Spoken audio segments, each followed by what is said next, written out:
kondisi arus wisatawan yang memuncak di berbagai destinasi unggulan di wilayah Jawa Tengah, bagaimana kemudian situasi di pusat kota dan tempat-tempat wisata yang ada di wilayah Jawa Tengah ini. Saya akan langsung tersambung dengan reporter lapangan kami dari Tribun Jateng, ada Budi di sana yang siap dengan laporan lengkapnya. Budi, selamat siang. Silakan dengan laporan Anda, bagaimana situasi terkini Baik, di wilayah Jawa Tengah?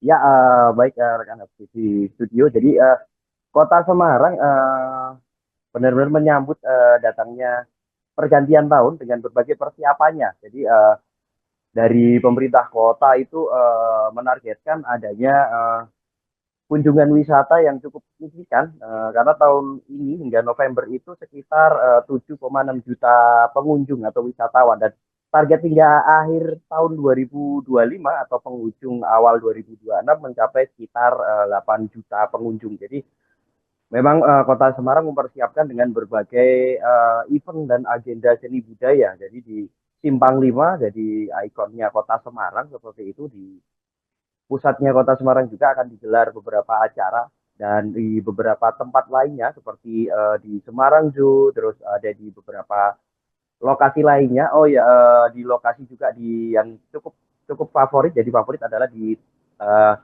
Kota Lama Semarang atau Little Netherlands, dan di beberapa tempat pusat oleh-oleh.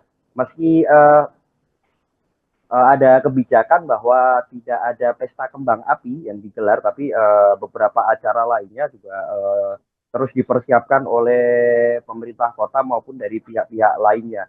Dan ada beberapa titik-titik yang akan nantinya akan menjadi tempat berkumpulnya atau setiap tahunnya jadi tempat berkumpul bagi wisatawan maupun masyarakat yang ingin menikmati acara tahun baru atau pergantian tahun di Kota Semarang, seperti di Tugu Muda di depan Lawang Sewu dan Simpang 5, Jalan Pahlawan, hingga di daerah wilayah atas seperti Tembalang, Taman Tabanas yang menuju ke Kabupaten Semarang dan beberapa tempat lainnya.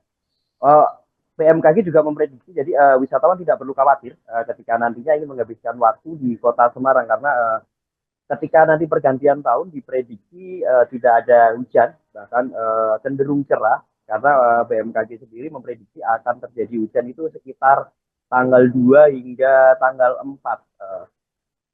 Dan kantong-kantong parkir juga sudah dipersiapkan oleh Dinas Perhubungan baik provinsi maupun Kota Semarang, yang mempersiapkan kantong-kantong parkir jika nantinya tempat-tempat wisata atau pusat-pusat keramaian tersebut dikunjungi banyak wisatawan dari berbagai daerah. Mungkin seperti itu laporan dari saya di Kota Semarang.